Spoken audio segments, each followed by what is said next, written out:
At this time of year, and you got the overlap. You get to the end of the college football season, and then, oh, by the way, here comes the college basketball season. So Adnan Virk is going to have to deal with a little bit of everything on that. And this guy is not all just about college football and basketball. That is for sure. Moonlight won Best Picture. Whoa, we have a little... Oh, my goodness. Warren Beatty apparently read the wrong name. This is incredible. Moonlight won Best Picture. A little drama here at the Academy Awards. Wow. This is like Steve Harvey. Remember that? Whoa. Oh. And good morning on that note to Adnan Virk. How are you, Adnan? We appreciate a few minutes here in Albany on ESPN Radio. Of course, Chris. Thanks so much. That call, thankfully, will live with me forever. That's my... Do you believe in miracles? My health Michael. There's no doubt about it. Chris was like, "We're going to play this going into the," and you almost have to with you now. No, I appreciate that. It's I'm so lucky because there's always two passions of mine: sports and movies, and somehow the whole world knows about them now. So it's I'm so appreciative that I'm able to do stuff like this. It's great. Well, it's all good. And I'm a passionate college football guy, and I went to school at Penn State, so. We are here this morning, and this Nittany Lion team, hey, it looked awfully good against Michigan, and now they're going to have to do it again at the Shoe this weekend. Big game, 3:30 kick at Ohio State. Yeah, I was saying with Joey Galloway, of course, who went to Ohio State, still makes his home in Columbus. I said, man, Penn State, like they just dominated Michigan. I said, put them in the playoffs. Let's go. And he said, yeah, the only bad news is they're going to lose next week against Ohio State. And he said it with a grin, but I was like, man, you know what? That really would cause chaos because whenever you guys, we think that things seem straightforward, that's when we get thrown the curveball. When you start to say, oh, man, Clemson, they're not going to get tested in the ACC. They lose to Syracuse. And all of a sudden Miami's, number 8 team in the country. And you go, well, if the Hurricanes run the table and then beat Clemson in the ACC title game, then guess what? Clemson's out of it. The only certainty right now, of course, is Alabama. And, they're running roughshod over everybody. But Penn State, you talk about a complete performance, and my friend Jesse Palmer keeps emphasizing it's an underrated defense. Saquon Barkley's incredible, and he's the front runner for the Heisman ahead of Bryce Love and Baker Mayfield. He's awesome, and especially running between the tackles. You saw how Penn State just exerted themselves behind that offensive line and what Barkley was able to do. Yes, Trace McSorley is a great quarterback and one of the best in the country, but that defense never gets talked about, and they did a number on Michigan's offense, which already came in looking neutralized. I mean, Wilton Spate had been inconsistent, and then John O'Corn had not been inspiring whatsoever. And Penn State made it clear that they were not going to be able to bounce back against them. But right now, your team definitely has a total package. I'll say that. Yeah, they do. But I am concerned with a road trip to Ohio State. I mean, Ohio State certainly will remember what happened a year ago at Beaver Stadium, almost about this time, with that blocked field goal return for a touchdown and a pretty big upset for Penn State that actually kind of kicked off their season in the right direction. They finished strong last year, even had a good performance in the Rose Bowl, although they did not win. So Ohio State's going to be revved up. It's going to be like the atmosphere will be just like it was at Beaver Stadium, except Penn State's going to have to deal with that on the road at Ohio State. Right, and say this for Ohio State. No other team takes care of business like them. Like, after they lose, once you get their attention, whether it's a loss to Virginia Tech, whether it's a loss this year to Oklahoma, at home in Columbus, the primetime game on ABC, then all of a sudden it's like, all right, Urban Meyers, it's like Alec Baldwin and Glenn Ross. Or it's like, do I have your attention now? Okay, here we go. And they just start blitzing people. I mean, they have not faced a strong opponent over the last month, but it doesn't matter. The yardage that J.T. Barrett has put up and the rest of that offense, I mean, they've been destroying teams. So certainly they're peaking at the right time. They don't have any concerns. They're going to give Penn State their full arsenal. And you're right. There's something to be said for motivation games, and Penn State clearly used the motivation of last year and the loss to Michigan and losing 49-10. So I agree. It's going to be a titanic clash, and hopefully Penn State can hang in there. Hey, Adnan, Chris Honorato here with Roger as well. College football, college basketball, and baseball tonight studio host with us here from ESPN. And go check out the podcast, Cinephile. I am going to sneak in a movie question here before all is said and done this morning. But I want to get your thoughts on a couple of things. Clemson at 7-1. Does a loss to Syracuse by resume knock them out of the running for the college football playoff in your mind? And then secondly, we've got Georgia and Alabama, two teams who could see each other down the road undefeated. Would a loss by either team that late in the season, in your mind, knock them out of the playoff as well? Yeah, here's what gets interesting, Chris. Clemson, I don't think the one loss is damaging enough. I think everyone is allowed one loss, meaning, of the Power 5 teams, if you end up being a conference champion, if you have one loss, it's okay. So that doesn't mean everybody gets in. But listen, Oklahoma lost to Iowa State. That was a shocking loss, 30-point underdog. That's brutal. That is a worse loss than Clemson losing to Syracuse because they lost at the Carrier Dome. Mm-hmm. They lost their starting quarterback in Kelly Bryant. He already came into the game with a gimpy ankle and then had to leave at halftime. I think the committee takes those factors into account, and Clemson still hung around. It wasn't like they got blitzed. Whereas the Sooners, if they end up being the Big 12 conference champion, and you've got to weigh them versus Clemson, you say, no, Clemson is the better team. Come on. They didn't nearly get handled in the one loss the way the Sooners did. So Clemson, I think, is very much alive. The key for them is to take care of business down the stretch, and then, of course, an ACC title game, which looks like it'll be against Miami, which will be a ton of fun to see if the U is really back. As for the other part of it, yeah, this is what Ryan Russillo and I were talking about. This is a down year for the SEC. This is where it's Bama, the SEC West, and everybody else. I mean, I think Auburn looked pretty good, but again, their offense has been too inconsistent with Jarrett Stidham. Although I do like the running game with Kerryon Johnson and Cam Petway. It's a great defense. Maybe in the Iron Bowl they give Bama a good test. Overall, that division is down. And even though LSU is now bounced back, they're 5-2, they're not as good as they've been in the past. So then you say Georgia. I mean, they're the number 3 team in the country, and there's nobody else in the SEC East that can challenge them. The Butch Jones is dead man walking for Tennessee. Florida doesn't have enough offense again, and Coach McElwain's kind of feuding a little bit with his people there. So clearly, it's Georgia is the best team of the East. So here's what I think would be the most fascinating predicament. Let's suppose Georgia beats Bama in the SEC championship game, like on a last-minute field goal or like an Alabama blocked field goal, and then the committee says, well, do we get both teams in? It would be wild to consider because, like I said, it's a down year for the conference. There were years the SEC was amazing. They only have, of course, 1 year in the playoff. It would be just so ironic that generally the conference is down if they could get 2 teams in the playoff if Georgia and Alabama finish up that way.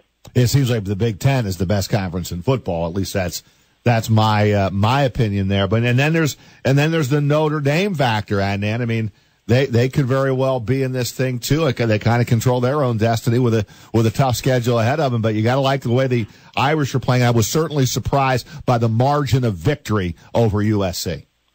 No doubt, Roger. Again, talk about statement games. There was 2 of them. It was Penn State, Michigan, and it was USC and Notre Dame. And listen, USC, clearly the bloom is off that rose. Sam Darnold, too many interceptions. Their defense isn't very good.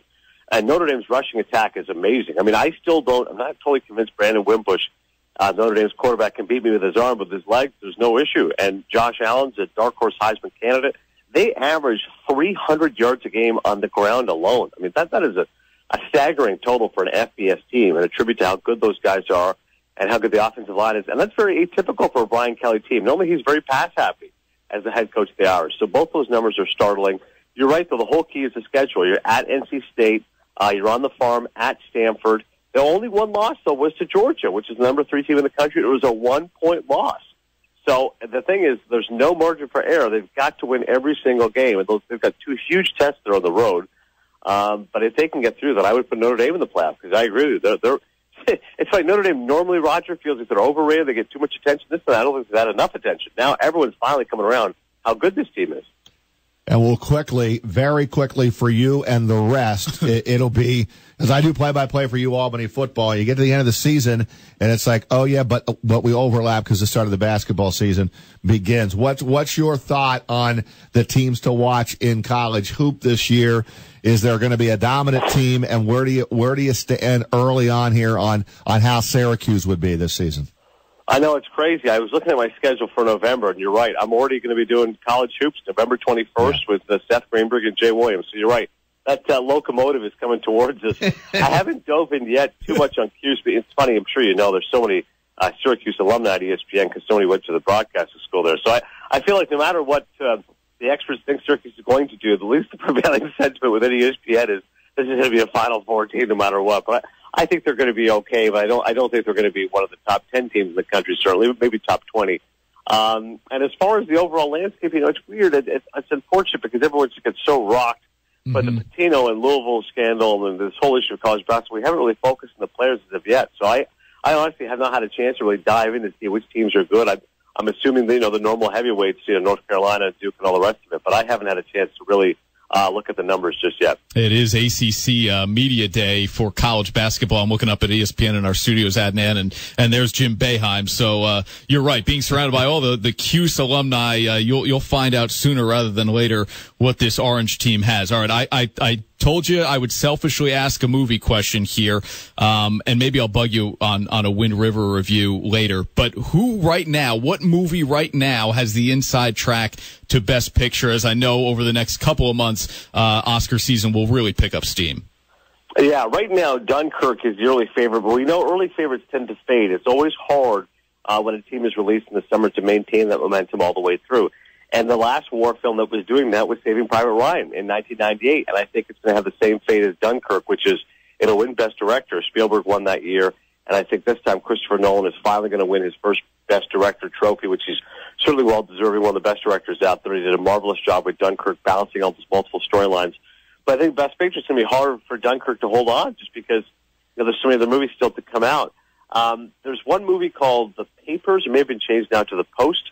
But that is directed by Spielberg and starring Meryl Streep and Tom Hanks. And it's about Watergate versus the Washington Post and that whole scandal in the 70s involving the papers. So, that's right away you can tell it's going to be an Oscar heavyweight. There's no question about it. There's another movie called Call Me By Your Name with Armie Hammer's getting good reviews as well. And there's another movie by a director called Guillermo del Toro. I believe it's called The Shape of Water. I'm not 100% sure of the title, but that's supposed to be amazing. So I think those are the movies you'll all hear about. But it's so funny with movies. Literally, we're almost into November, and the final 2 months of the year is when they just cram forward all the movies you have to see. Best actor, apparently, it's going to be Gary Oldman for a movie called Darkest Hour. He plays Winston Churchill, and that movie doesn't come out for a few more weeks as well. And I can't wait to see a movie, Suburbicon I thought was going to be quite good because George Clooney's directing it. It's coming out this Friday, but apparently it's terrible. It's with Matt Damon and Julianne Moore, and they're saying it's a real dog. So it's funny. Sometimes on paper you feel like these movies are going to be amazing, and they end up disappointing. But the one movie I cannot wait, Daniel Day-Lewis has said he's going to retire from acting. So his final movie is coming out in December.